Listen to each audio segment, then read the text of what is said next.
Chef Merlin, bonsoir. Bonsoir madame. Vous êtes le président de l'association des cuisiniers gabonais. Le Gabon était donc champion d'Afrique dans l'art culinaire. Comment s'est passée la compétition?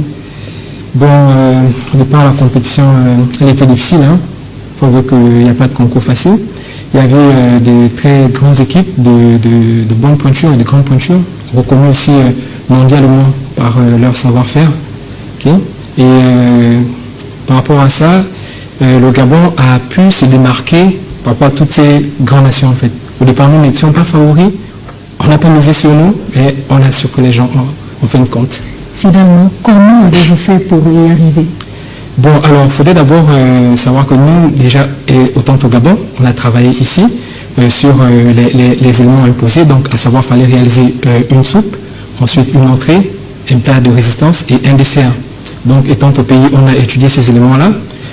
Pendant nos préparatifs, il y a eu des ratés, on a arrangé tout, un peu. Ce qui fait que sur place, on savait déjà ce qu'il fallait faire. Donc, nous avons apporté nos produits du terroir gabonais jusqu'en Afrique du Sud pour compétir avec. Vous étiez donc, il y avait donc 10 pays représentés.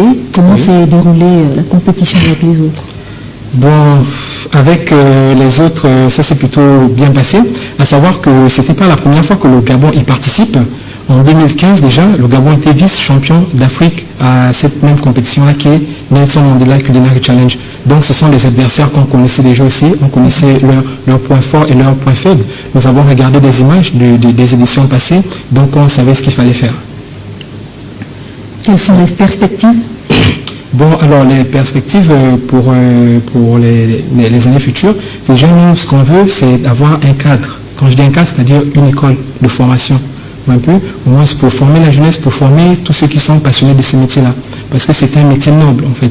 Le cuisinier est un peu mal vu par la société.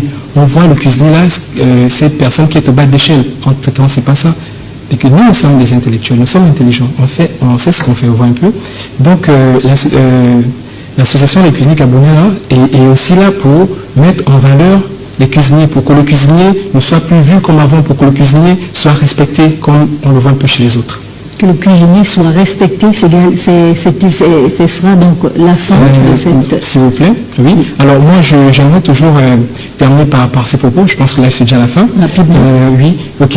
Le Gabon est allé compétir en Afrique du Sud. Nous sommes fiers d'avoir un trophée. Mais sachez que sans l'aide de la première dame, Madame Sylvia Bongo-Nimba, nous ne serons pas partis. Donc un merci encore à Madame Sylvia Bongo-Nimba pour son geste qui a fait en sorte que nous puissions partir compétir, ensuite ramener la coupe. Et c'est donc, ce sera